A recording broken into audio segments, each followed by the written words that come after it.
का आगाज करें और सबसे पहले बात करेंगे सानिहाय 9 मई के जिम्मेदारों के खिलाफ आर्मी एक्ट के तहत कार्रवाई शुरू। वज़ीर-ए-आज़म के मुआवने खसूसी और चेयरमैन पाकिस्तान उलमा काउंसिल हाफिज ताहिर अशरफी ने जिन्ना हाउस का दौरा किया।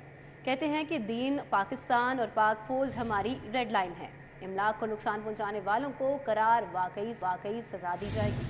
वज़ीर-ए-आज़म के मुआवने खसूसी और चेयरमैन पाकिस्तान उलमा काउंसिल हाफिज ताहिर अशरफी ने मीडिया से गुफ्तगू करते हुए कहा कि जिन्ना हाउस में जो कुछ इन लोगों ने किया वो हमारा दुश्मन नहीं कर सकता था।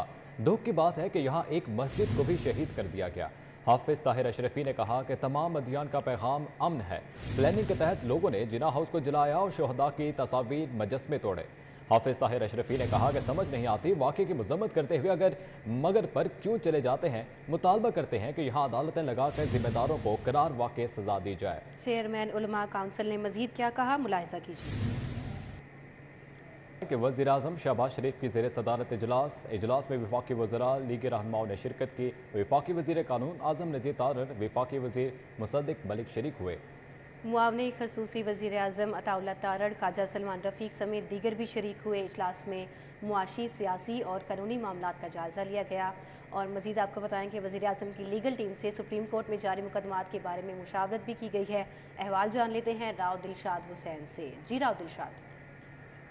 बिल्कुल जी, वज़ीर-ए-आज़म मोहम्मद शहबाज शरीफ चूँकि इतवार के रोज़ हफ्तार इतवार अमूमन अपनी रिहाइशगाह पर आते हैं और यहाँ पर सियासी रहनुमाओं और हुकूमती शख्सियात से मुलाकात का सिलसिला भी जारी रहता है। तो आज इसी तरह से वज़ीर-ए-आज़म की मसरूफियत कुछ इस तरह से हैं कि वज़ीर-ए-आज़म की ज़ेर सदारत ज़राए के मुताबिक एक इजलास हुआ जिसमें वफाकी वज़रा और लीगी रहनुमाओं ने शिरकत की है। इजलास में वफाकी वज़ीर कानून आज़म नज़ीर तारड़, वफाकी वज़ीर मुसद्दिक मलिक, मुआवने खसूसी अता तारड़, ख्वाजा सलमान रफ़ीक समेत दीगर ने शिरकत की है। इजलास में मुआशी, सियासी और कानूनी मामलात का जायजा लिया गया है। वज़ीर-ए-आज़म मोहम्मद शहबाज शरीफ ने लीगल टीम से सुप्रीम कोर्ट में जारी मुकदमात बारे मुशावरत भी की है, जबकि मौजूदा सियासी सूरत हाल पर तबादला ख्याल भी किया गया है। वज़ीर-ए-आज़म जी, शहबाज शरीफ को वज़ीर कानून आज़म नज़ीर तारड़ ने सुप्रीम कोर्ट में जारी मुकदमात के बारे में ब्रीफिंग भी दी है। ज़राए ये बता रहे हैं ताम वज़ीर-ए-आज़म की मुलाकातों का और मुख्तलिफ मशावरती इजलासों की बैठक का सिलसिला भी जारी है। जी। ठीक है राव दिलशाद हुसैन, बहुत शुक्रिया आपका। वफाकी वज़ीर ख़ारजा साद रफ़ीक का सिबरी पंजाब वॉल्टन साइट का दौरा। वाबे पाकिस्तान वॉल्टन रोड पर अपग्रेडेशन पर काम शुरू कर दिया गया है, जबकि सिबरी पंजाब बोर्ड ने हालिया दिनों में मंसूबे के लिए 23 अरब की मंजूरी दी थी। ख्वाजा साद रफ़ीक को मंसूबे के हवाले से ब्रीफिंग दी गई। CEO CBD पंजाब इमरान अमीन ने मंसूबे पर तफसीली ब्रीफिंग दी। Executive director technical CBD Punjab Riaz Hussain की मंसूबे पर ब्रीफिंग। CBD फेज़ 1 को फेज़ 2 वॉल्टन से मिलाने के लिए मेन कॉरिडोर बनाया जाएगा। रेलवे लाइन्स के लिए अंडरपास बनाया जाएगा। CBD पंजाब की जानिब से मजीद कहा गया कि मेन ड्रेन के अपग्रेडेशन से डिफेंस वॉल्टन रोड को सीवरेज मसाइल हल किए जाएंगे। वफाकी वज़ीर ख्वाजा साद रफ़ीक ने CBD पंजाब वॉल्टन साइट का दौरा किया है। इस दौरे का मजीद अहवाल जानेंगे। फसीउल्लाह हमारे साथ मौजूद हैं। फसीउल्लाह, आगाह कीजिएगा। आज बिल्कुल वफाकी वजीर ख्वाजा साद रफीक ने हल्के के मुख्तलिफ इलाकों का दौरा किया है, जिसमें खसूस तौर पर जो वाल्टन रोड है उसकी साइड का विजिट किया और इस मौका पर CBD पंजाब के जो अफसरान थे वो भी उनके हमरा थे और उनकी जानिब से जो हालिया दिनों में मनसूबा शुरू किया गया जिसकी लागत 23 अरब के करीब बताई जाती है, उसकी मंजूरी दी गई थी। और इसी हवाले से ख्वाजा साद रफीक को CBD अफसरान की जानिब से तमाम मनसूबे के हवाले से ब्रीफिंग दी गई और इसके साथ साथ वाल्टन रोड पर जो ड्रेन है उसकी कवरेज के हवाले से जो प्लान है उसका भी ख्वाजा साद रफीक ने जायजा लिया। इसके अलावा मुख्तलिफ ऐसे इलाके हैं जहाँ पर तरक्याती कामों का आगाज किया जा रहा है, वहाँ पर ख्वाजा साद रफीक ने जिस तरह गाजी रोड है वहाँ पर जो रोड के तामीराती काम है उसका संगे बुनियाद रखा है। और इस मौका पर साबिक MPA यासीन सोल, इसके अलावा उम्मीदवार मियां अतर महमूद समेत जो कंटोनमेंट बोर्ड के मेंबरान थे वो भी उनके हमरा थे। उनकी जानिब से भी तमाम इलाकों में जो तरक्याती काम जारी है उस पर वफाकी वजीर ख्वाजा साद रफीक को आगाह किया गया। और ख्वाजा साद रफीक का कहना था कि वफाकी हुकूमत की भरपूर कोशिश है कि जिस हद तक आवाम को रिलीफ दिया जा सकता है उतने इकदाम किए जा रहे हैं। जी ठीक है फसीउल्लाह, बहुत शुक्रिया आपका। अब आपको बताएं कि शहर में तजावज़ात के खात्मे के बड़े बड़े दावे, मगर ज़िला इंतज़ामिया खामोश तमाशाई। ज़िला अफसरान की मिली भगत से अस्पतालों के बाहर कायम तजावज़ात का खात्मा ना किया जा सका। PIC इंतजामिया की जानिब से डिप्टी कमिश्नर ऑफिस में तजावुज़ात के खात्मे की दरख्वास्त दायर किए अरसा बीत चुका है। आपको बताएं कि शहर में तजावुज़ात के खात्मे के लिए बड़े बड़े दावे किए गए, मगर ज़िले इंतज़ामिया खामोश तमाशाई नज़र आ रही है। ज़िले अफसरान की मिलीभगत अस्पतालों के बाहर कायम तजावुज़ात का खात्मा और अभी आपको नहीं बताएं किया कि गया आईजी है। पंजाब डॉक्टर उस्मान अनवर की मियां अस्पताल लाहौर में आमद हुई है। आईजी ने ज़ेरे इलाज मियां वाले के गाजी इंस्पेक्टर इकबाल खान की अयादत भी की है। इकबाल खान को वज़ीर आला और आईजी पंजाब के मियां वाली दौरे के बाद मियां अस्पताल मुंतकिल किया गया। आईजी पंजाब ने इंस्पेक्टर इकबाल खान की खैरियत दरियाफ्त की है और उनकी जल्द सेहतयाबी के लिए दुआ भी की है। आईजी पंजाब ने एमएस डॉक्टर गुलाम फरीद से इंस्पेक्टर के इलाज मुआवजे के बारे में भी दरियाफ्त किया है।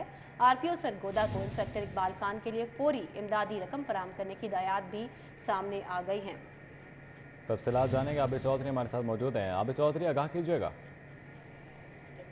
जी बिल्कुल, आईजी पंजाब डॉक्टर उस्मान अनवर ने अस्पताल में जेर इलाज मियां वाली के गाजी इंस्पेक्टर इकबाल खान की इयादत की है और गाजी इंस्पेक्टर इकबाल खान को वज़ीर आला पंजाब के मियां वाली दौरे के बाद लाहौर और न्यू अस्पताल मुंतकिल किया गया था। आईजी पंजाब ने इंस्पेक्टर इकबाल खान को गले लगाया है और खैरियत दरियाफ्त की और जल्द सेहतयाबी के लिए भी दुआ की है। आईजी पंजाब ने एडिशनल एमएस न्यू अस्पताल डॉक्टर गुलाम फरीद से इंस्पेक्टर इकबाल खान के इलाज मुआवजे बारे भी तफसीलात हासिल की। आईजी पंजाब ने आरपीओ सरगोदा को इंस्पेक्टर इकबाल खान के लिए फौरी इमदादी रकम फराहम करने की भी हिदायत की और इंस्पेक्टर इकबाल खान के लिए मजीद 10 लाख रुपए देने का ऐलान किया है। आईजी पंजाब के सौदे से कहना था कि अस्पताल से डिस्चार्ज होने पर भी इकबाल खान को सरकारी एम्बुलेंस में उनके घर पहुंचाया जाए, जबकि इंस्पेक्टर इकबाल खान जो है वो सेहतयाबी के बाद इश्तिहारी डाकुओं की गिरफ्तारी के लिए भी दोबारा पुरअज़म है। बताया जा रहा है कि इंस्पेक्टर इकबाल खान एसएचओ थाना पीर भाई मियां वाली तैनात थे और पहाड़ी इलाके में इश्तिहारी डाकुओं पर रेड के दौरान जिस्म पर जो है उनको 5 गोलियां लगी। जी बताइएगा आबिद चौधरी कि किस तरह से ये वाक़या पेश आया था। गाजी इंस्पेक्टर इकबाल खान जो थे वो किस मिशन पर गए थे जिसके बाद ये वाक़या पेश आया? बिल्कुल, इस वाले से पुलिस हुकाम का कहना है कि इंस्पेक्टर इकबाल खान जो कि एसएचओ थाना पीर भाई मियां वाली तैनात थे और इश्तिहारी डाकुओं की इत्तला पर जब वो अपनी नफरी के हमरा मौका पर पहुंचे थे तो जो इश्तिहारी डाकू हैं उनकी जानिब से इंस्पेक्टर समेत पुलिस पार्टी पर फायरिंग कर दी गई। तो फायरिंग की जद में आकर इंस्पेक्टर इकबाल खान जो है वो शदीद जख्मी हुए थे। वज़ीर आला पंजाब जिन्होंने चंद रोज कबल मियां वाली का दौरा किया था और वहां पर अस्पताल में जेर इलाज इंस्पेक्टर को लाहौर मुंतकिल करने का हुक्म दिया गया था। तो इंस्पेक्टर इकबाल खान जो कि मियां अस्पताल में जेर इलाज हैं, आईजी पंजाब की जानिब से उनकी मदद की गई है। उनके इलाज मुआवजे के लिए जो एडिशनल एमएस मियां अस्पताल है उनको आगाह भी किया गया और उसके साथ साथ आरपीओ सरगोदा को हदायत जारी की गई है कि वो इंस्पेक्टर इकबाल खान को मजीद 10 लाख रुपए दिया है। ठीक है आबिद चौधरी, बहुत शुक्रिया आपका। अब आपको बताएं, महकमे तहफ़्फ़ुज़ माहौलियात की नाअहली खुलकर सामने आने लगी। लाहौर को आलूदगी से पाक करने के दावे धरे के धरे रह गए। शहर में आलूदगी की बढ़ती हुई शरह से शहरी परेशान है, जबकि ज़राए का कहना है कि डिप्टी डायरेक्टर माहौलियात के स्क्वाड के पास कार्रवाइयों के लिए गाड़ियां तक मौजूद नहीं है। महकमे तहफ़्फ़ुज़ माहौलियात की नाअहली खुलकर सामने आने लगी है। लाहौर के आलूदगी से पाक करने के दावे धरे के धरे रह चुके हैं, जबकि शहर में आलूदगी की बढ़ती हुई शरह से शहरी परेशान है और ज़राए का कहना है कि डिप्टी डायरेक्टर माहौलियात के स्क्वाड के पास कार्रवाइयों के लिए गाड़ियां तक मौजूद नहीं है। गाड़ियां ना होने से स्क्वाड अपनी मोटर बाइक्स पर ख्वार होने लगे हैं। शुमारी लाहौर में टायर और कार्बन का दीदा दलीली से इस्तेमाल जारी है।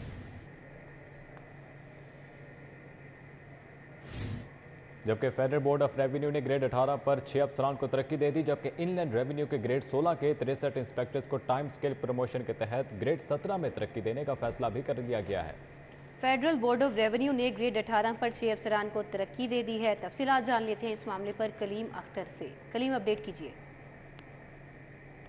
हाँ जी बिल्कुल, फेडरल बोर्ड ऑफ रेवेन्यू की जानिब से ग्रेड 17 के 6 अफसरान को ग्रेड 18 में बाकायदा तौर पर तरक्की दे दी गई है। रेगुलर बेसिस पर तरक्की हासिल करने वाले 6 अफसरान में शहरियार अतीक, मोहम्मद जवेद इकबाल और राना फिरदौस समेत दीगर 3 अफसरान शामिल हैं जिन्हें रेगुलर बेसिस पर ग्रेड 18 में तरक्की दे दी गई। जबकि इसके अलावा इनलैंड रेवेन्यू के 63 के करीब जो इंस्पेक्टर्स हैं उन्हें भी बाकायदा तौर पर ग्रेड 17 में तरक्की देने का फैसला कर लिया गया है। इस सिलसिले में फेडरल बोर्ड ऑफ रेवेन्यू की जानिब से फाइनल कॉल लेटर के जरिए तमाम मुतल्लिका इंस्पेक्टर्स को अपना PER और DA जमा करवाने की बाकायदा तौर पर हदायत भी जारी कर दी गई हैं और तमाम मुतल्लिका इंस्पेक्टर्स को 30 जून तक डेडलाइन दी गई है कि 30 जून से कबल अपना PER और DA बाकायदा तौर पर लाजमी जमा करवाएं और अगर जमा ना करवाया गया मुकर्रर वक्त के अंदर तो उनकी जो तरक्की है वो रोक दी जाएगी। जबकि इस सिलसिले में पहले भी इंस्पेक्टर्स ने ये इल्तिजा की थी फेडरल बोर्ड ऑफ रेवेन्यू से कि हमें जो तरक्की है वो 17 ग्रेड में दी जाए, जिसके ऊपर अब टाइम स्केल प्रमोशन के जरिए इन मुतलका 63 के करीब इंस्पेक्टर्स को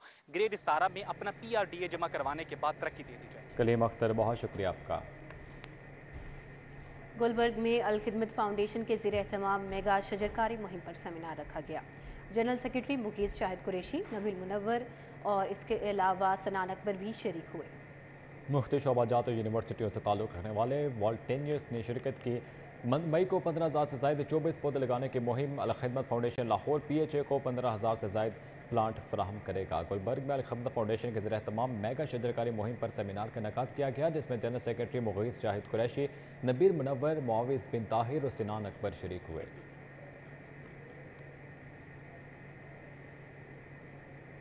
निगरान वज़ीर आला पंजाब मोहसिन नकवी की ज़ेर सदारत वज़ीर आला ऑफिस में इजलास मुनक़िद हुआ। इजलास में कपास की बुवाई के हवाले से पेशरफ्त का जायज़ा लिया गया। मोहसिन नकवी ने कपास की बुवाई और पैदावार का टारगेट हर सूरत हासिल करने की हिदायत की। इजलास में फैसला किया गया कि कपास की ज़्यादा पैदावार हासिल करने वाले काश्तकारों को नकद इनामात दिए जाएंगे और कपास की बुवाई का हदफ हासिल करने पर मुतल्लिका अमले की भी हौसला अफजाई की जाएगी। इजलास में फैसला किया गया कि कपास के काश्तकारों को पानी, बीज, खाद समेत किसी चीज़ की कमी नहीं आने दी जाएगी। वज़ीर आला मोहसिन नकवी ने कहा कि कपास की बुवाई का टारगेट भी हासिल करना है और फसल की मुकम्मल देखभाल भी ज़रूरी है।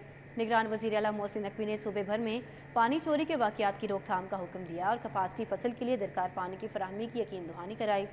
निगरान वज़ीर आला ने जाली अद्वियात और बीज फरोख्त करने वालों के खिलाफ कार्रवाई मज़ीद मौसर बनाने की हिदायत की। इजलास में सैटेलाइट के जरिए क्रॉप सर्वे की तजवीज़ का भी जायज़ा लिया गया है।